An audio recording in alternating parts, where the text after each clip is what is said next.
Magandang hapon po. May isang vlog lang tayo bago mamaya magkabayan na naman tayo mag-vlog. Ang ating pag-usapan po ay itong napakatinding ebidensya na sana ay tinatawag na damning evidence kung sa English pa. Ito po yung ebidensya na naipakita yung text message ni BBM mula sa number niya papunta sa number ni Adrian Bersamin na apo ni dating Chief Justice Lucas Bersamin. Ang palitan ng text message sa gitna ni Adrian Bersamin at saka BBM ay nagtutukoy sa pagde-deliver ng 8 billion na siyang dineliver ni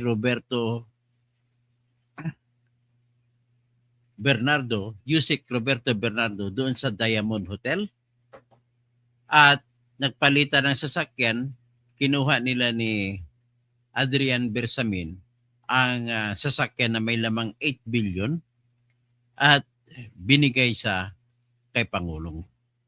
So, doon siya hinatid sa Nara Residence. Pero nanggaling yan, hinatid doon sa Diamond Hotel. Yan ay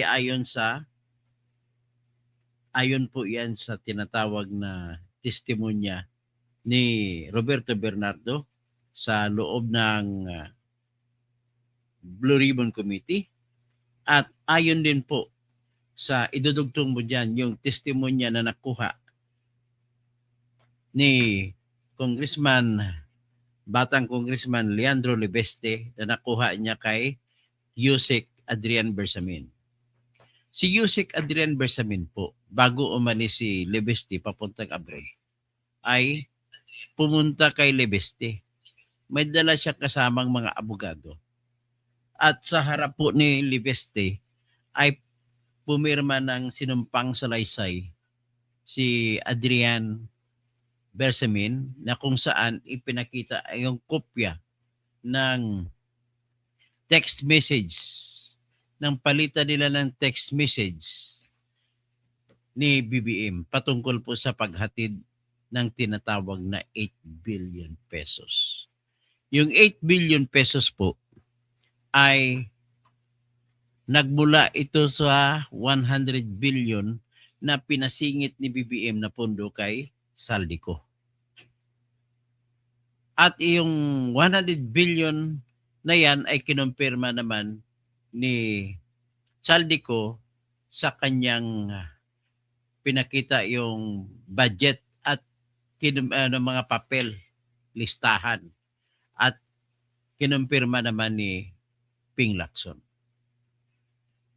Kaya lang, ang kwento ni Ping Lacson, pinihit niya na wala raw kasalanan si BBM doon, kundi gawa-gawa lang yun ni Adrian Cristobal at yung kanyang lolo na si Lucas Bersamin at ginawa pang kasabot dyan si Amena Pangandaman na siyang DBM secretary noong panahon na yun.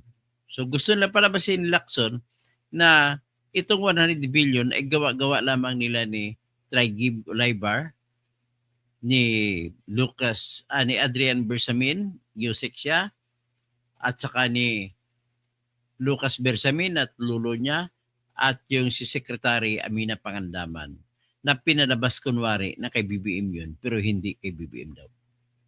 Kita mo, grabing kwento na, pero at least na-confirm na may 100 billion na insertion na hiningi mula sa Office of the President, hiningi kay Saldico. Ibig sabihin po, na-kumpirma na po yung sinabi ni Saldico na 100 billion na singit na pondo.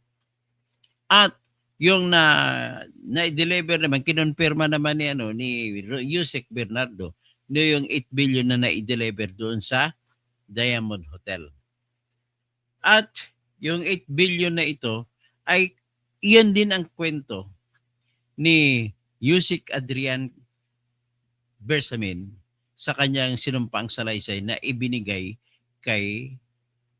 na ginawa at binigay kay Congressman Leonardo Libeste. At mayroon pang CCTV footage na ebidensya si Libeste na magpapakita na pumunta roon si Adrian Cristobal sa kanya at pumirma ng affidavit. At sa affidavit na yun, kasama sa annexes yung tinatawag na text message ni BBM na nag-utos na i-deliver na sa kanya yung 8 billion. Pero binasura ng Committee on Justice sa pangunguna ni Jinky Luistro. Yun naman pala, one of the top 30 congressmen na tumanggap ng pundo. Ito si Jinky Luistro. At saka lahat na yan na tumanggap ng pundo, sila rin po ay binasura nila. Talagang pinilit nila na ibabasura yung reklamo kahit na malakas ang ebidensya. Grabing ebidensya ha. Pinakamalakas pag-usapan na lang natin itong text message. Grabe.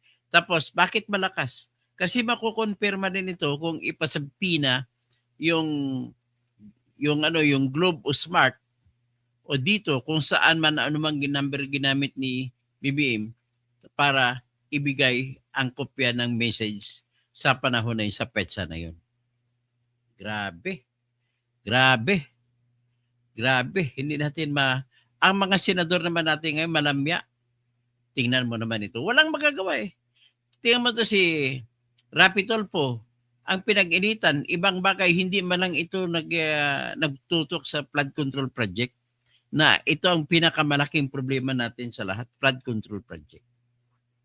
Ang pinag-isipan yung paano siya makakuha ng monthly na hatag mula sa kay Bong Pineda na squad na bawal na na isabong mula din kay Bernos na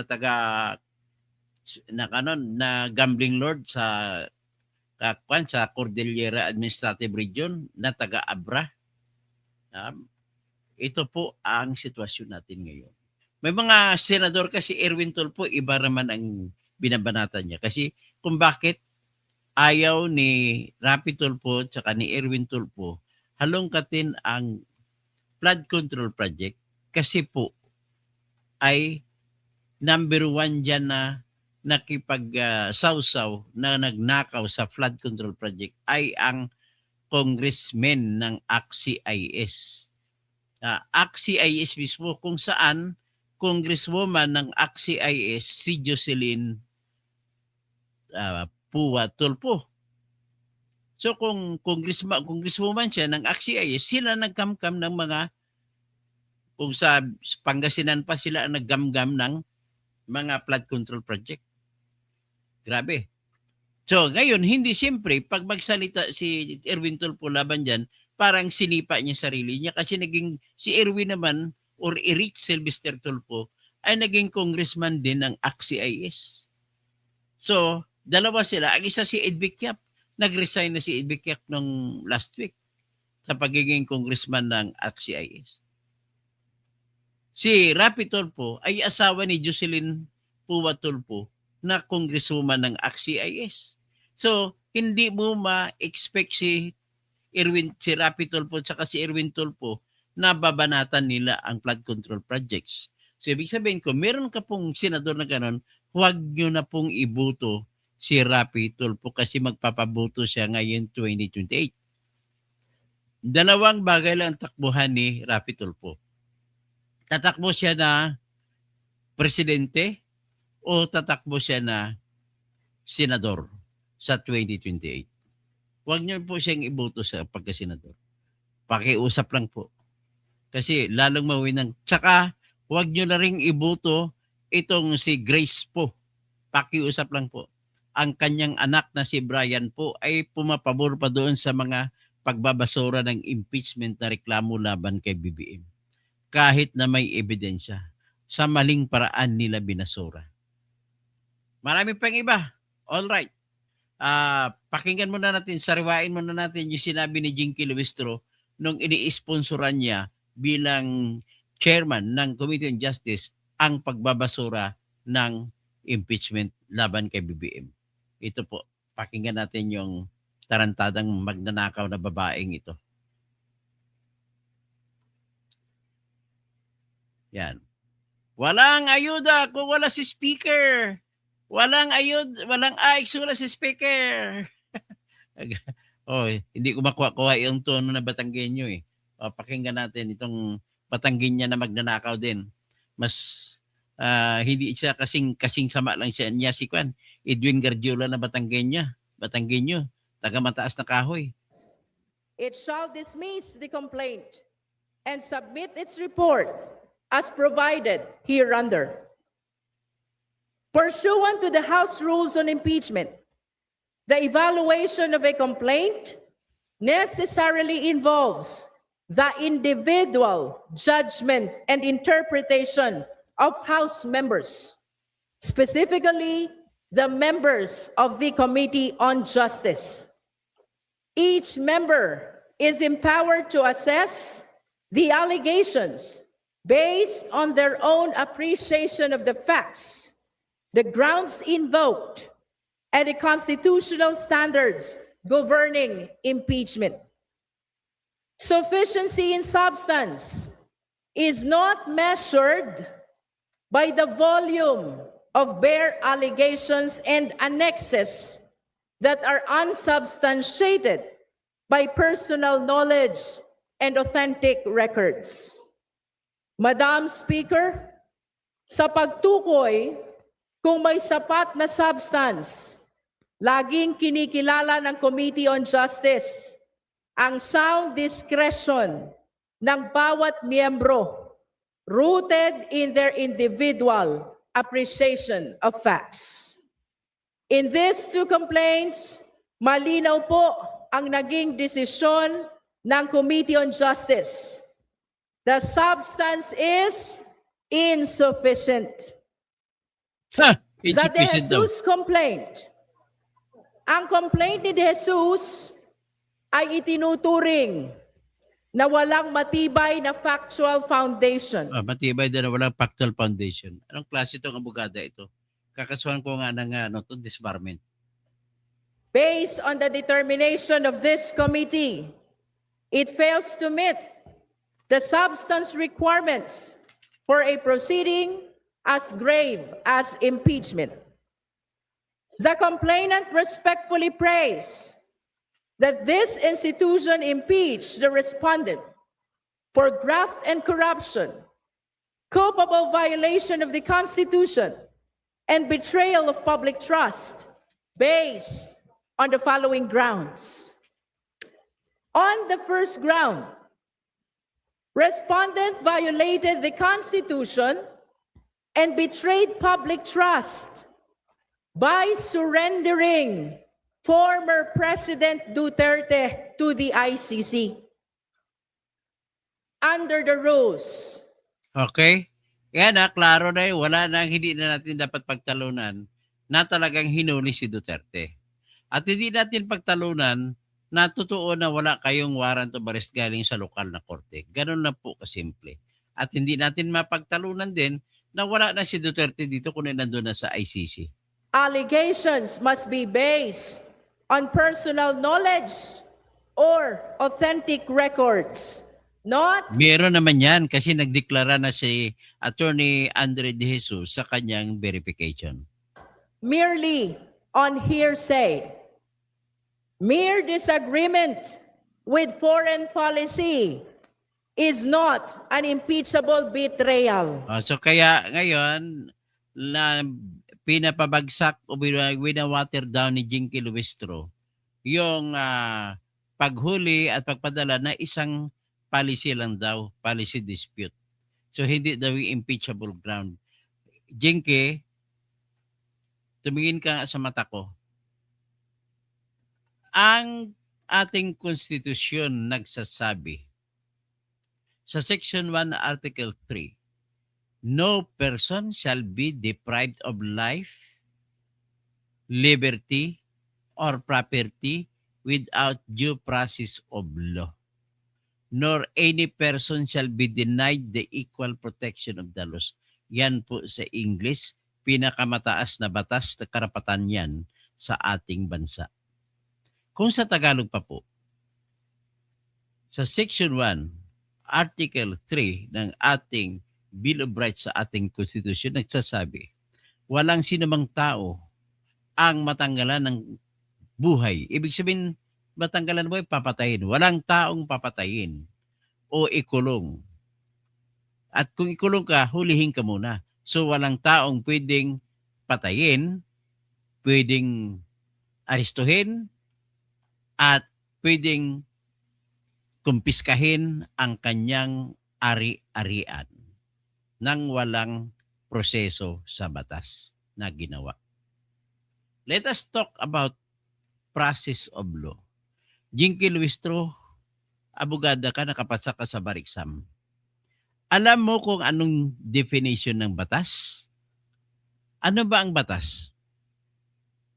Sa Tagalog po, ang batas, kinukonsider, tinatawag natin na batas ang isang bagay kung ang bagay na yan ay ginawa ng number one, ginawa ng Kongreso. Pag sinabi natin Kongreso, ipinasayan dyan ng mga House of Representatives at mga senador.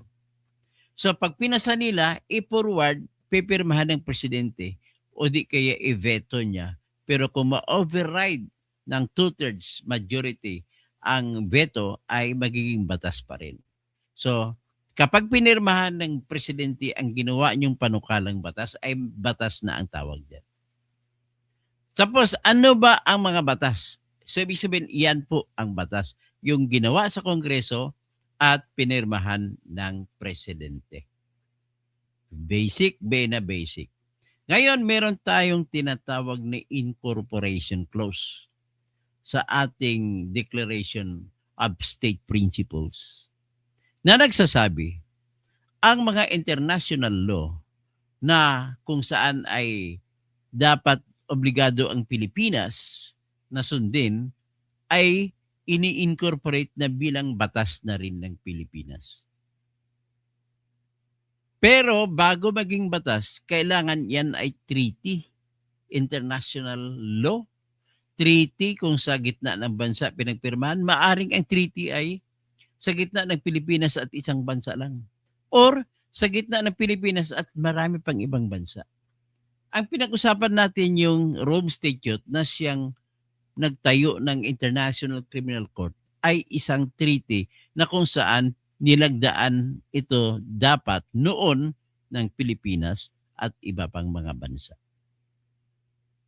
Pero sa lahat ng klaseng treaty, ang lahat po na bansa ay pwedeng umalis. Kahit anong treaty, pwedeng umalis. At ang mamamayani ay ang tinatawag na Vienna Convention on the Law of Treaties. Anong mangyayari kung aalis ang isang bansa? Ang susundin ay ang Vienna Convention on the Law of Treaties. Nakasaad dyan sa Article 70 na kahit umalis ng isang bansa, mayroon pa rin natitirang obligasyon. Kung jurisdiction, jurisdiction.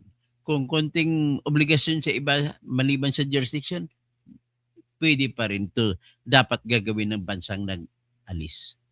So ang Pilipinas po ay umalis na po sa ICC, umalis na sa Rome Statute, Jinky Luistro. So kung umalis na, ibig sabihin po, hindi na siya matatawag na batas. Okay? So hindi mo ngayon pwedeng gawing dahilan, total may warrant of arrest na binigay ang ICC, so dumaan na sa batas ang palabas ng warrant of arrest laban kay Digong. To cite you again, hindi po batas ang Rome Statute sa mata ng Pilipinas ngayon sapagkat hindi na tayo kasapi. Bagkus, walang batas na ginamit para aristuhin si Duterte. Kaya iyan pa lang, klarong-klaro na, doon nyo na pag-usapan yan sa trial kung tama ba ang argumento mo na legal o hindi. Gets mo? Ang problema sa inyo, sa tatlong yugto na kailangan na inuutos ng House of Representatives Rules of Procedure ay binilabag ninyo, binayulit ninyo ang pangalawang yugto. Sa Section 4 ng Rule 3 ng Rules of Impeachment, nag-uutos kung paano gagawin na makikita kung mayroon bang probable cause ang impeachment na reklamo o wala. Sa Section 4, nag-uutos. Una, alamin muna kung merong sufficiency in form. Ano yung sufficiency in form? Kailangan merong sinumpaang salaysay ang nagreklamo na kinabit sa kanyang reklamong impeachment. At ang sinumpang salaysay na yun ay dapat patungkol sa verification na tinatawag. Sa verification, dapat naglalaman ito ng ganitong salita o sinumpaang salita na nagsasabi, nabasa ko po at naunawaan ng buong buo ang aking reklamong impeachment.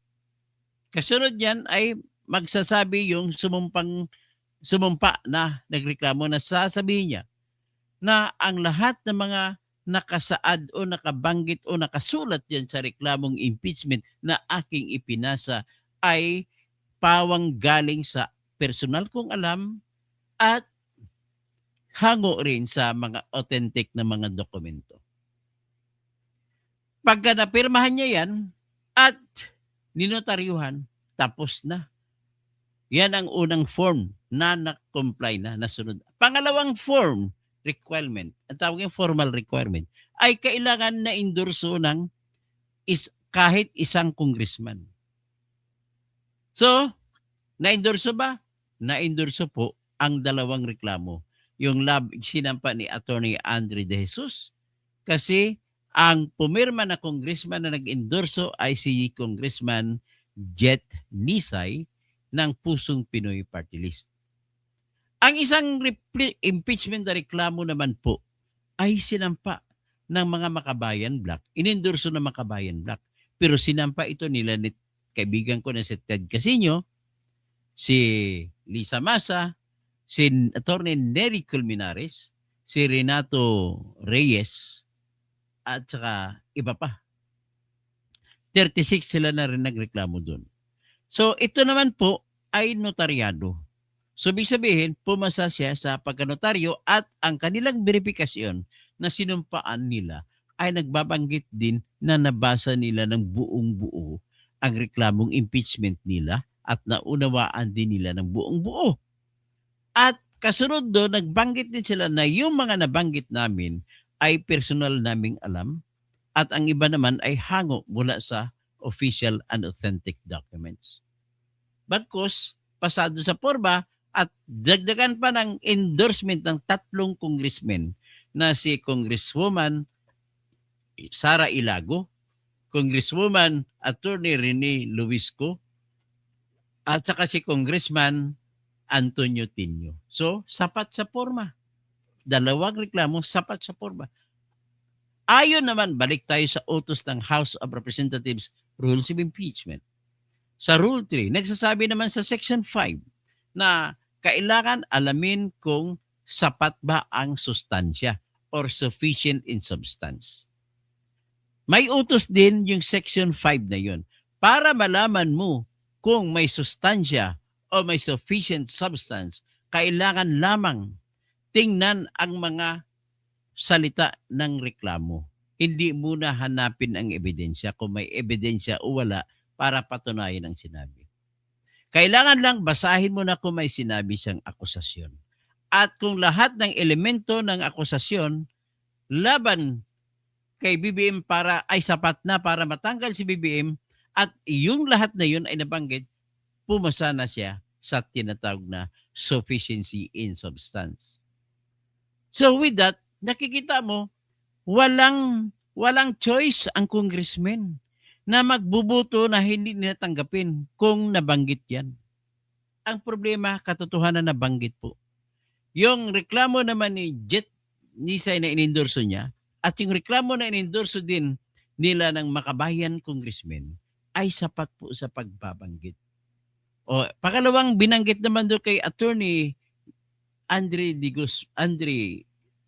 Jesus ay sinabi niya na hindi nagpapa-hair follicle test si BBM kahit na matindi ng akusasyon sa kanya na nanggaling hindi lamang sa ibang tao kundi nanggaling na rin mismo sa kanyang kapatid na si Amy Marcos na may personal na alam kung paano ang kanyang buhay bilang nagkasama sila sa isang bubong. At ang deklarasyon po ni Amy Marcos ay hindi hearsay. Bakit po hindi hearsay? Sapagkat po ang isang ebidensya, ang binanggit niya po ay exception to the rule of hearsay. Bakit naman nag-exception? Kasi alam naman ng lahat na magkapatid sila at nakatira sila minsan sa isang buhay nila, sa isang bubong. At lagi silang nagkikita, nagkakasama. At kung ganoon, sapat na papasok ngayon ang tinatawag na doktrina ng res inter alios acta. Sa doktrina ng res inter alios acta, pwedeng matanggap ang salita ng isang tao laban sa isang tao kung mapatunayan na sa gamit ang ibang ebidensya na sila ay nagkakutsabahan o nagsama. Minsan kung saan mayroon siyang personal na alam sa mga binabanggit niya.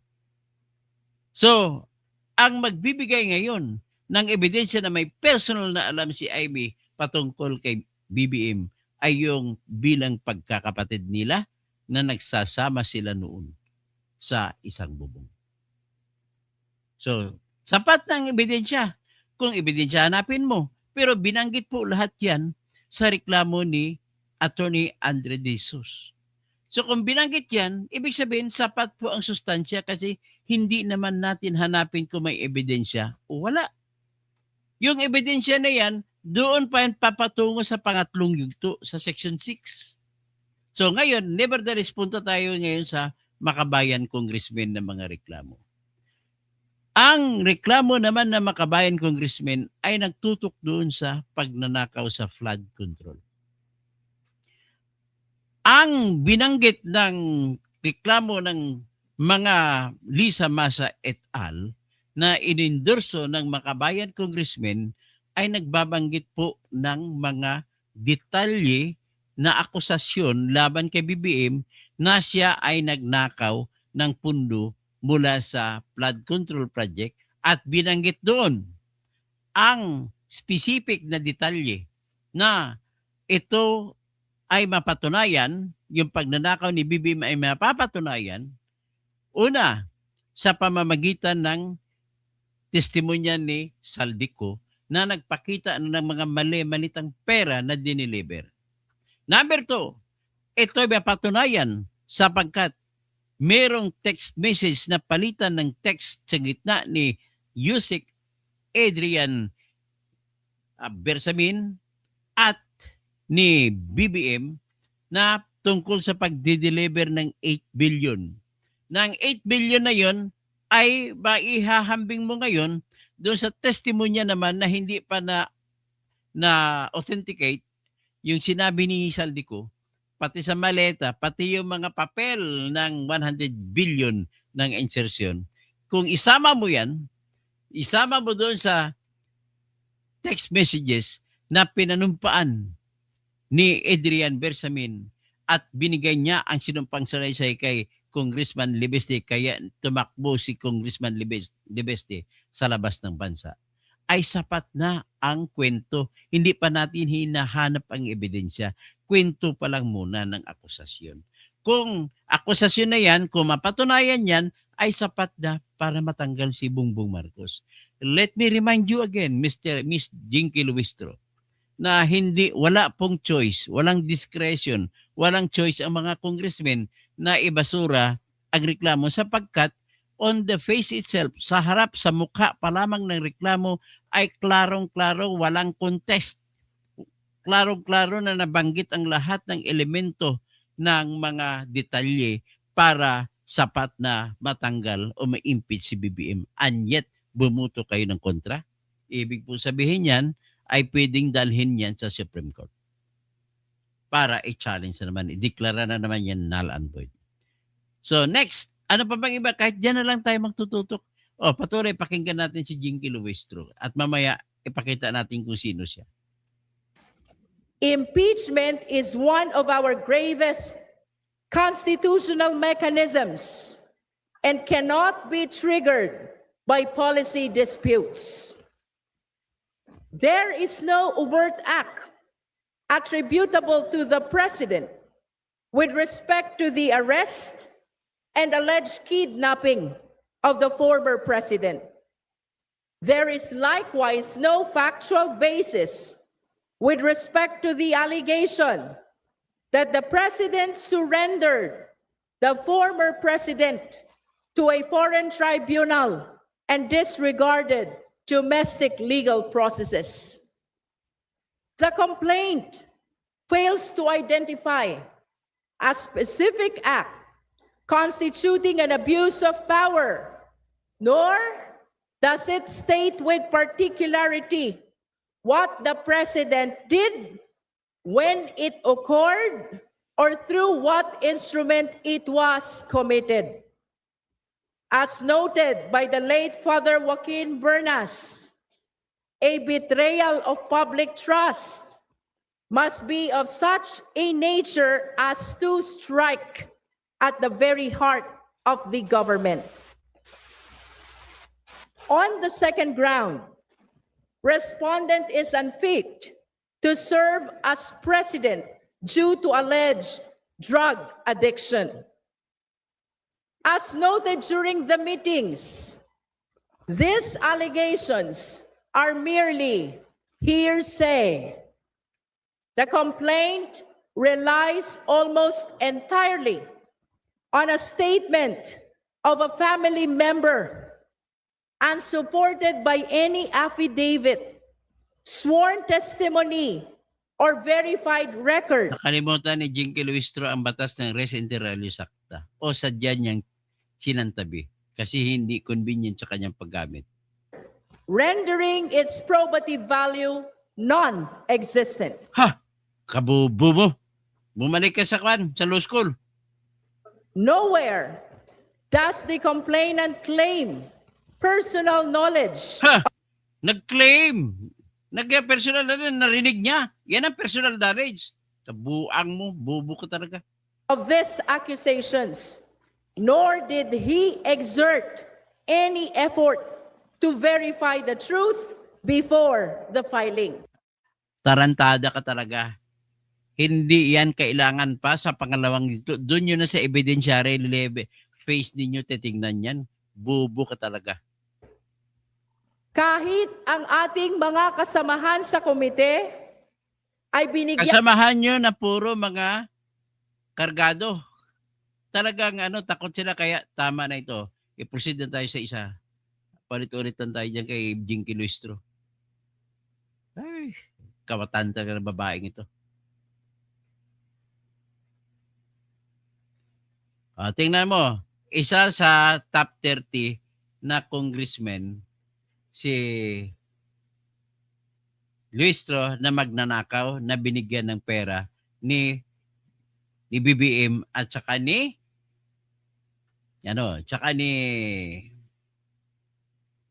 Romualdez. Pati si Saldico, siya nagbigay. Titignan natin, ha? Tingnan natin. Engengeng! Yan! Ito! Top 30 congressmen in Luzon with biggest General Appropriations Act for the fiscal year 2025 budget per District Engineering Office and DPWH regional offices. Number 30. Jervil, Jinky Bitrix, R. Luistro. Yan, ha? May 4 billion ka pala, Jinky Luistro, eh. Paano ngayon yan? Ha? Jinky Luistro? So, sino pa ngayon maniniwala sa'yo na kumita ka na malaki? Grabe. Grabe ka. Ayan, sige, pagpatuloy natin pakinggan. Sino pang lahat nito ay bumuto pabor kay Bongbong Marcos, maliban lang yung umalis na pagka-congressman. Region 4A Batangas 2nd District Representative within General Appropriations Act 2025 budget of 4,112,400,000 pesos in Batangas 2nd District Engineering Office. So napansin mo rito, wala rito ang pangalan ni Garjola. Pero 20 billion mahigit ang Garjola. Kasi ang style ni Garjola, binibili sa mga congressman, kapwa congressmen ang kanilang project. So nakapangalan sa mga kapwa congressmen. Pero kay Garjola na yun, binili na yan eh. Pagkatapos, halimbawa, kasing kikitain na hanggang 25% na commission mula sa mga proyekto. So kung 100 million ang proyekto, ay 25 million ang mapupunta sa mga congressmen. Ngayon, dahil wala pa silang pera, Inaalok sila ngayon ni Gardiola. Oh, pare, mare. Oh, yan, yung 25 million mo dyan, bibigyan na lang kita ng 15 million. Okay na ba sa'yo? Bigay mo sa akin project mo? Ganun po. Ano yan? Number 29. Rexlin T. Gatchalian. Ay, wag nyo na iboto itong kwan. Wag nyo na iboto itong mga gatsalya na to magnanakaw numero 1. Kita mo? Kaya nagkukunwaring na malinis itong si Win Gatchalian. Yan, tingnan nyo. NCR Valenzuela City 1st District Representative within General Appropriations Act 2025 budget of 4,577,761,000 pesos in Metro Manila 3rd District Engineering Office. Number 28. Marvin Rillo. Si Marvin Rillo, at least sa Quezon City, natalo na siya. Ang pumalit sa kanya si Bong Suntay. NCR Quezon City 4th District Representative within General Appropriations Act 2025 budget of 4,968,340,000 pesos in Quezon City 2nd District Engineering Office. Number 27. Eugenio Angelo M. Barba. So, yan ha, pinsang buo ni BBM.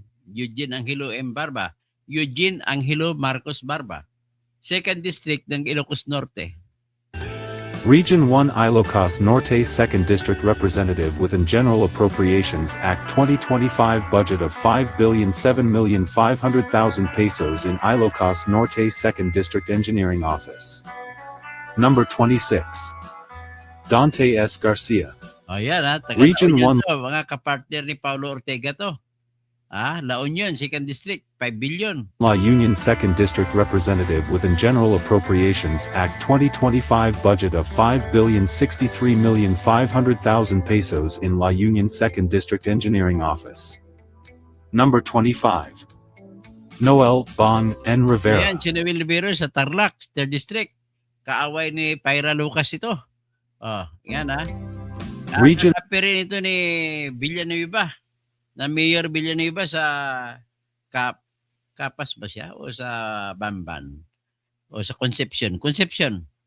3 Tarlac 3rd District Representative within General Appropriations Act 2025 budget of 5,270,000,000 pesos in Tarlac 2nd District Engineering Office.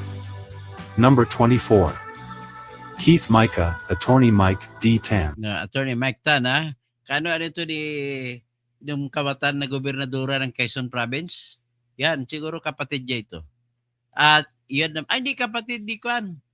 Ni Ronnie Tan na Regional DPWH Director sa Ilocos Region. Yan ang connection niya dyan. Region 4A Quezon 4th District Representative within General Appropriations Act 2025 budget of 5,344,865,000 pesos in Quezon 4th District Engineering Office. Number 23.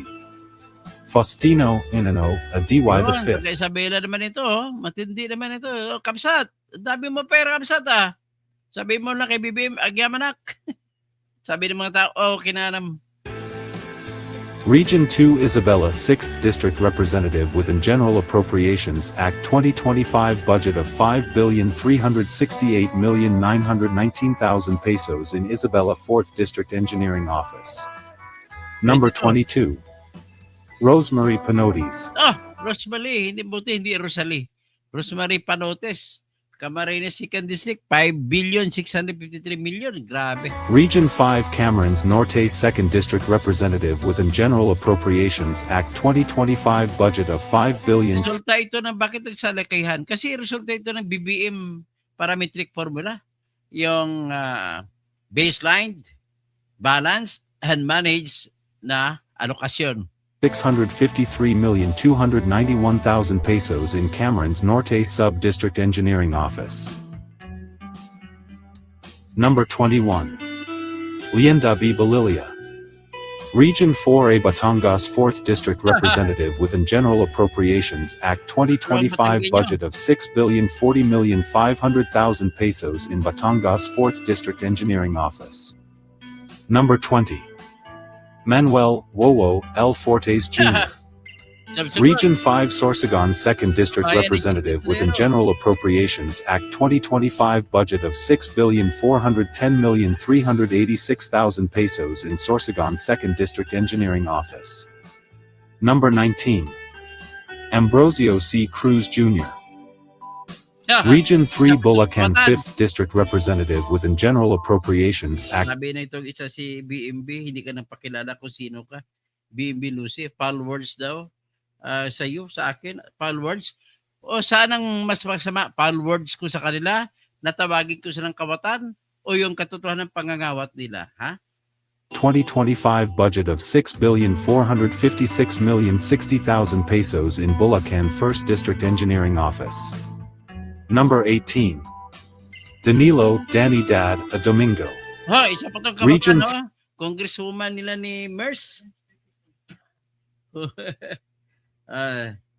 Tapos, tig 5 billion daw sila. Minimum 5 billion. 3 Bulacan 1st District Representative within General Appropriations Act 2025 budget of 6,491,507,000 pesos in Bulacan 1st District Engineering Office. Number 17. Number 17. Ralph G. Recto, Ralph Recto. Region 4A Batangas 6th District Representative within General Appropriations Act 2025 budget of 6,554,880,000 pesos in Batangas 4th District Engineering Office. Number 16. Aurelio Dong D. Ito pang Gonzalez Jr., Kawatan na Kapampangan. No? Region 3 Pampanga Mga 3rd District kapatid, Representative huwag within na General iboto mga Appropriations Pamilya Act Gonzales yan sa 2025 budget of 6,593,256,000 pesos in Pampanga 1st District Engineering Office. Number 15. Carlos Charlie O. Coanco, Sa Tarlac, ha? Mga kuwan Region ko. 3 Tarlac 1st District Kawatan Representative din ang within mga General nagtitindig. Appropriations Act 2025 budget of 7,104,000,000 pesos in Tarlac District Engineering Office. Hindi pa to kasama Number sa 14. local nila, ha? Alfonso V. Umali Jr., Grabe din sa amin. Region 4B Mindoro Oriental 2nd Alfonso District Umali. Representative within General Appropriations Act 2025 budget of 7,534,850,000 pesos in Southern Mindoro District Engineering Office. Number 13. Christian Tela Yap, Christian Tela Yap, ha? Region Tarlac 3 pa rin. Tarlac 2nd District Representative within General Appropriations Act 2025 budget of 7,605,000,000 pesos in Oh. Tarlac District Engineering Office. Grabe mga pagnanakaw din yun, mga bay. Number 12. Ferdinand Alexander Sandro Si Sandro Marcos, Hindi pa kasama Region ang 1 Locobol Ilocos Norte 1st District Representative within General Appropriations Act 2025 budget of 7,627,324,000 pesos in Ilocos Norte 1st District Engineering Office. Number 11. Riananti U. Arrogancia, Region 4A Quezon 3rd District Representative within General Appropriations Act 2025 budget of 7,667,500,000 pesos in Quezon 3rd District Engineering Office. Number 10. Number 10. Menchi B. Bernos, Bernos, ha? Caldillera Administrative Region Abra Lone District Representative within General Appropriations Act 2025 budget of 7,705,000,000 pesos in Abra District Engineering Office. Number 9. Tsuyoshi Anthony Hori G. Horibata, Horibata. Region 5 Cameron Sur 1st District Representative within General Appropriations Act 2025 budget of 8,208,002,000 pesos in Cameron Sur 1st District Engineering Office. Number 8. Number 8.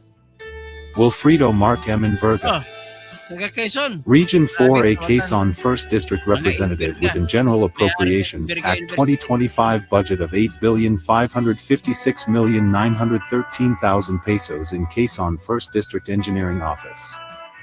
Number 7. Eliandro Jesus Budoy F. Madrona, Kawatan ng Romblon. Region 4B Romblon Lone District Representative within General Appropriations Act 2025 budget of 8,867,000,000 pesos in Romblon District Engineering Office. Pitalino. Number 6. Marie Bernadette Det G. Escudero, Kapatid ni Chief. Region Kawatan 5 din. Sorsogon 1st District Representative within General Appropriations Act 2025 budget of 9,127,049,000 pesos in Sorsogon District Engineering Marie Office. Bernadette. Number 5. Doris, Nene Bing, E. Manikis. Oh, Manikis. Region Ah, 3 Zambales. Zambales 2nd District Million. Representative within General Appropriations Act 2025 budget of 10,040,338,000 pesos in Zambales 1st District Engineering Office. Kaya no wonder lahat sila sa kumusunod sa kumpas ni Romualdez kasi lahat sila binubusog ni Romualdez. Number 4. Jose Maria Clemente Joey Tama S. yung bakla Salceda. na to sa Albay, oh. Region 5 Albay 2nd District Representative within General Appropriations Act 2025 budget of 10,151,990,000 pesos in Albay 2nd Albay. District Engineering Office. Number 3. Lorna C. Silverio. Region 3 Bulacan 3rd Silverio po. District Representative within General Appropriations Act 2025 budget of 15,539,629,000 pesos in Bulacan Sub-District Engineering Office. Number 2. Liadi O.D. F. Tariela. Oh, Tariela, kaya pala mayabang ito si G. Tariela na pinsan mo. Ano bang pangalan ni Tariela? Kapatid ba ito ni Tariela? J. Tariela. Kaya pala mayabang magsalita. Kinukontra-kontra mo China, mayabang mo. Kapatid mo pala, congressman, no, kumita 18 billion. Region 4B Mindoro Occidental Lone District Representative within General Appropriations Act 2025 budget of 18,756,000,000 pesos in Mindoro Occidental District Engineering Office. Arnon C. Number 1. Panalagan Region 4B Mindoro Oriental Panaligan yung kawatan ng Mindoro, Oriental Mindoro. Ah? 1st District Representative gets the biggest General Appropriations Act 2025 budget amounting to 19,504,249,000 pesos in Mindoro Oriental District Engineering Office. So, yan po siya, Thank you. ladies and gentlemen. Ayaw mga 30 o 28 kasi iba hindi na bumalik eh. Na bumuto para ibasura ang tinatawag na impeachment na reklamo. So ngayon,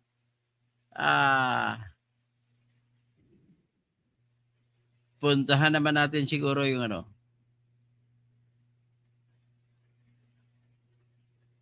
yung top 20 congressmen naman sa Mindanao, nakasama rin sa pinagboto para ibasura yung impeachment laban kay BBM. Ito naman, mga taga Mindanao. Mga traidor kay Duterte ito, mga taga Mindanao na congressmen. Ito sila. Ayan, mga kabataan ng Mindanao, welcome! Top 20 congressmen in the Philippines with biggest General Appropriations Act for the fiscal year 2025 budget per District Engineering Office and DPWH regional offices. Number 20. Adolf Edward G. Plaza. Tingnan mo, ang kanila 1.9 billion. Diyan mo makikita po na pareha lang naman sila kawatan, pero dahil sa taga Mindanao sila, mas mababa yung kanilang pera. May discrimination sa kahit sa pagnanakaw, may discrimination din pala. Ano to, Romualdez sa Marcos, BBM. Bakit pati sa pagnanakaw yung congressman namin sa Mindanao, mababa lang, oh. A Filipino industrial engineer and politician. He currently Sa Bayugan, no? Tandaan niyo to, huwag niyo na iboto tong si Adolf Edward Plaza, kabatan numero 1. serves as a member of the Philippine House of Representatives representing the Region 13 2nd District of Agusan del Sur within General Appropriations Act 2025 budget of 1,972,691,000 pesos at Agusan del Sur 2nd District Engineering Office. Number 19. Nelson L. De Angarang. A Filipino politician who served as the representative of Region 11 Davao Oriental's 1st District from 2022 Ayan, to 2025 Davao with the General Appropriations Oriental. Act 2025 budget Kasama of din ni Gonzaga. 2,585,000,000 pesos in Davao Kawatan, Oriental 1st District 2.5 Engineering billion. Office. Number 18. Dale B. Corvera. Corbera, Dale kabatan Domingo sa Corvera Agusan is del a Filipino Norte. politician who has served as a Ay, representative of nakuwete. Region 13 Agusan del Norte since 2022 within General Appropriations Act 2025 Kukuntisan budget of lang kayo ni 2,585,000,000 pesos in Joboy Agusan del Aquino. Norte District Engineering Office. Number 17. Christian S. Anabia. Region 10 Main Misamis Christian Oriental Anabia. 1st District Representative Miss within Or. General Appropriations Act 2025 budget of 2,782,774,000 pesos in Misamis Oriental 1st District Engineering Office. Number 16. Steve C. Solon. Steve Kayongbian Solan is a Filipino businessman and politician who has served as the representative for Sarangani's Lone District since 2022 with a General Appropriations Act 2025 budget of 2,878,924,000 pesos in Sarangani District Engineering Office. Number 15. Chino Miguel D. Elmerio. Ha, Region ito 11 yung Davao Oriental 2nd boyfriend District o asawa Representative with a ng General Biggs. Appropriations Act Ibranis. 2025 budget of 2,968,500,000 Si Chino pesos in Miguel Davao Elmerio, Oriental Davao 2nd District Oriental Engineering din. Office. Number Puro 14. mga BBM Romeo S. boys. Region 13 Oh, si Surigao del Romeo Sur S. 1st Momo. District Parang Representative with a Momo, General Momo, Appropriations Act Momo. 2025 Momo budget sa of punso. 2,976,761,000 Grabe naman pesos si in Momo. Surigao del Sur 1st District Engineering Office. Dating music Number ito ng 13. DPWH. Sancho Fernando F. Ito Oamo. naman si O. Sancho Animal. Fernando Ando Fuentes Misabi Oamo is a Susunod Filipino Second politician District. currently serving as the representative for the 2nd 2.9 District of na Misamis halos 3 Occidental with the billion. General Appropriations Grabe Act kayo. 2025 budget of 2,985,326,000 pesos in Misamis Occidental 2nd District Engineering Office. Number 12. Jose Maria R. Zubairi Jr. Oh, si Subiri, tatay A ni Filipino businessman and Mig politician who Subiri. served as representative of Bukidnon's paano 3rd tatay? Congressional District in the Northern Bakit Mindanao pala with a General tatay mo? Appropriations Ano, Act Mig Subiri? 2025 budget of 3,093,500,000 pesos in Bukidnon's 2nd District Engineering Office. Grabe. Number 11. Johnny T. Pimentel. Oh, Pimentel, Region number 1 13 Surigao kawatan del din Sur yun 2nd sa District Surigao. Representative with a General Appropriations Act 2025 budget of 3,235,591,000 pesos in Surigao del Sur 2nd District Grabe Engineering ka, Office. magnanakaw Number 10. kayo lahat. Jose Manuel Joman F. Alba. Oh, Alba, bukid A doon. Filipino politician who is a representative in the Nako, 19th nako. Congress of the Pangalawang Philippines from bukid Region doon to, 10 First Bukidnon, District, 1st Third District with a District, General si Appropriations Subiri. Act 2025 budget of First District naman ito, si Alba. 3,405,435,000 pesos in Bukidnon 3rd District Engineering Office. Number 9. Lahat sila kumita. Robert Ace S. Barbers. Oh, Ace Barbers, oh. Barbers is a Filipino Number politician. 9, 4 billion. The son of former Senator Robert Barbers, he served as the representative of the 2nd District of Surigao del Norte with a General Appropriations Act 2025 budget of 4,127,894,000 pesos in Surigao del Norte 2nd District Engineering Office. Number 8. Francisco Jose Bingo F. Ha, Matugas II. Matugas. Region 13 Ito yung Surigao del Surigao Norte del 1st Norte, District ano? Representative with a General May-ari na Appropriations si Act Argao. 2025 budget of 4,131,064,000 pesos in Surigao del Norte 1st District Engineering Office. Number 7. Alfalito M. Bascog. Baskog. Region 13 Bascog Agusan sa del ibo Sur ba? 1st District Representative with a General Sign ka na, Appropriations Act Bascog, ha? 2025 budget of Agusan del Sur. 4,381,330,000 pesos in Adolf Agusan del Sur Edward 1st District Engineering Office. Plaza. Number 6. Jonathan Keith T. Flores. Ito pa, Region Jonathan 10 Bukidnon tatlong 2nd distrito District sa Representative Bukidnon, with a puro General kubatan, no? Appropriations Act Jonathan 2025 K. budget of Flores, Atty. Flores. 4,917,403,000 Dapat pesos ka. in Bukidnon 1st District Engineering Office. Number 5. Maria Carmen S. Zamora.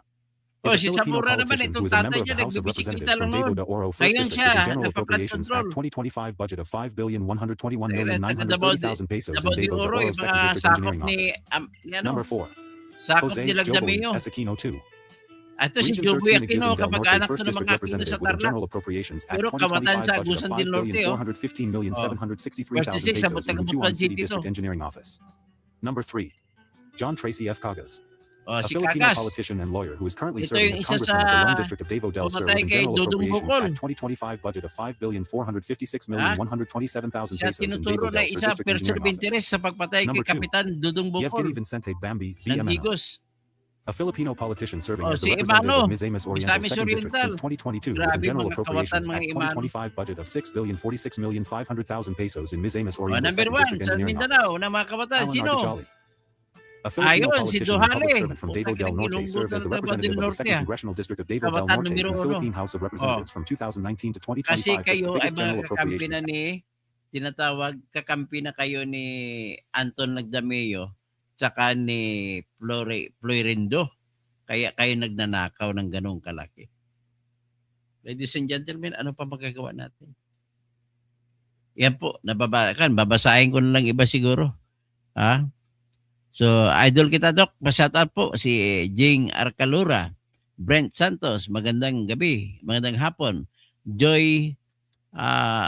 Joymar Fernandez, ibitay mga yan. So, watching from Abu Dhabi pala si JR Calura. JR Calura, si Jimar Fernandez, ibitay mga yan, Marlon Reyes. Kaya nga kabayan, huwag na kayo umasa unlad ng Pilipinas. Tama po.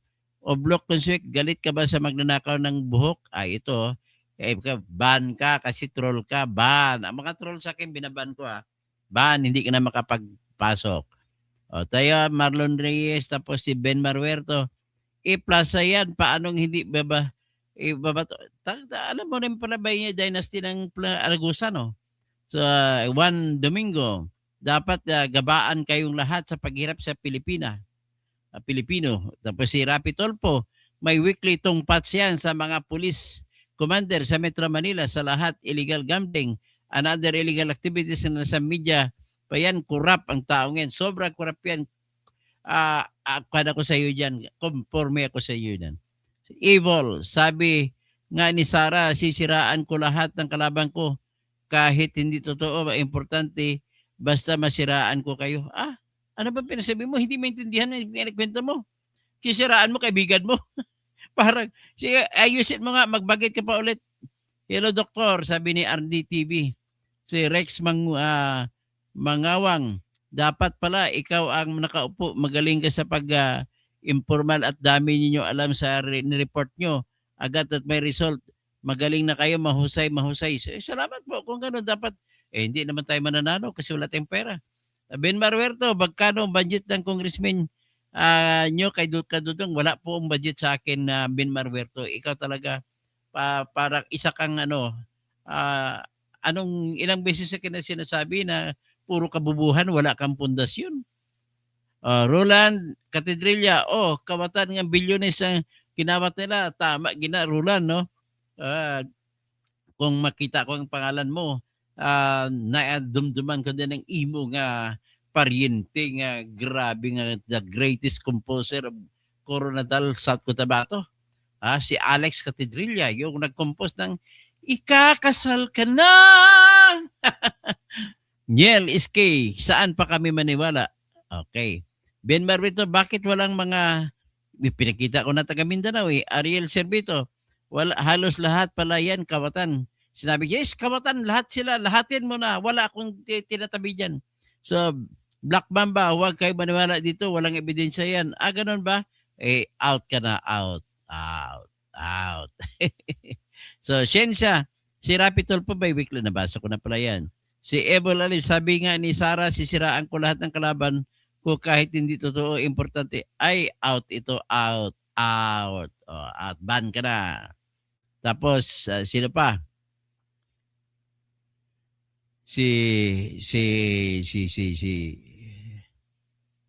Sino pang banggitin? Ariel Servito. Lahat pala yan, kawatan. Sabi mo, mga kawatan lahat yan. Tapos, Niel Ski. Halos lahat, sangkot, kaya kanya-kanya silang takipan. Ganun po, balik-balikan kasi kung hindi natanggalin yung impeachment, pati sila damay. Mababanggit pangalan nila pagpresenta ng ebidensya. So, Sox, parehas nga magnanakaw, Unitives. Ganun ba? Mga DDS? Hindi po salot sa bayan ng DDS. Kaya ban ka na, ban.